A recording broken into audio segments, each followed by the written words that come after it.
Dans cette vidéo, je vais te partager une erreur SEO qui peut te coûter très cher sur ton site web et que je vois régulièrement sur le site web de mes clients et qu'il faut absolument corriger.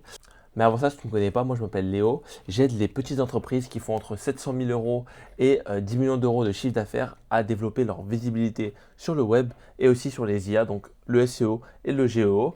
Et donc je te partage directement l'erreur que je vois très régulièrement et qu'il faut absolument corriger si tu vois que tu fais cette erreur.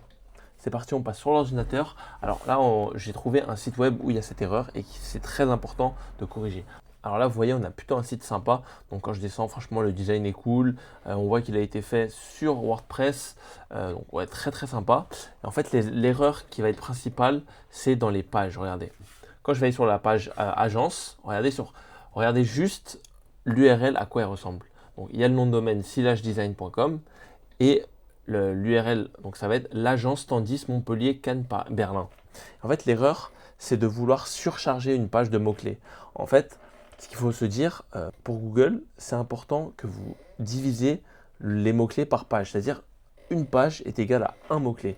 Pourquoi c'est important? Parce que là, si par exemple, la personne veut se placer sur le mot-clé Standis Montpellier Cannes Berlin, c'est-à-dire que là, dedans, il y a énormément de mots-clés parce que il aurait préféré Google. Enfin, il ne sait pas si vous parlez de Montpellier, Cannes ou Berlin. Et en fait, vous, c'est mieux si vous divisez, du coup, là, en 3 pages, standiste Montpellier, standiste Cannes, standiste Berlin. Parce que justement, Google, il n'aura pas à réfléchir et il saura directement, cette page parle de ça. Cette page parle de Montpellier. Cette page parle de Cannes. Cette page parle de Berlin. Et pas se dire, ok, je vais devoir aller lire tout le contenu. Ça va prendre énormément de temps. Et ensuite, je vais voir, ça parle de quoi. Et en plus, il ne pourra pas vous référencer sur une page qui est à multiples, on va dire. Parce que là, une page qui parle de Montpellier, Cannes, Berlin, face à une page qui parle que de Montpellier, bah forcément, la page qui parle que de Montpellier, c'est vraiment là où la force de Google, parce que du coup, la personne qui aura rédigé l'article, enfin la page sur Standis Montpellier, comme il a parlé que de ça, forcément c'est lui qui va passer en premier, parce que c'est vraiment ce que la personne veut, ce que la personne cherche, quoi. Et donc, pour ça, on va aller sur un outil qui s'appelle SEMrush, qui est hyper connu. Hop. Et donc, j'ai déjà fait une petite recherche, mais il y a plusieurs mots-clés. Donc, standiste Paris, il me semble, je sais plus, non, standiste Montpellier, c'était ça. Standiste Montpellier, hop. Donc là, on voit il y a 260 de volume mensuel à peu près. Donc 260 personnes cherchent ce mot-clé par mois. Donc c'est intéressant. Ensuite, on avait Cannes. Donc 170 cette fois-ci. Donc ça fait déjà, on va dire, 400 à peu près.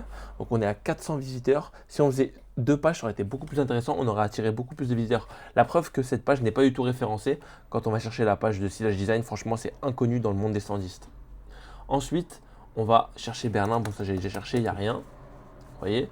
Et il y avait également donc le mot-clé l'agence standiste Montpellier Cannes. Donc l'agence standiste, il faut prendre en compte, j'ai déjà fait des recherches, mais du coup, il y a 2 mots-clés. Il y a standiste et agence standiste. Vous voyez. Donc pour standiste, on a 1600 et pour agence standiste, on a 50. Donc on voit que là, on aurait pu hésiter entre agence standiste et standiste. Est-ce que c'est peut-être le même mot-clé, la même intention? Est-ce qu'il faut séparer ou pas? Et là, on va utiliser un outil qui s'appelle 1-2 pages.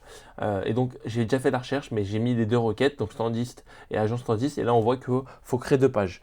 En fait, ça, vous pouvez le faire tout seul, parce qu'un 2 pages, c'est ce qu'il fait tout simplement. Il va juste cliquer sur agence standiste. Il va taper agence standiste sur Google. Il va voir c'est quel résultat qui tombe.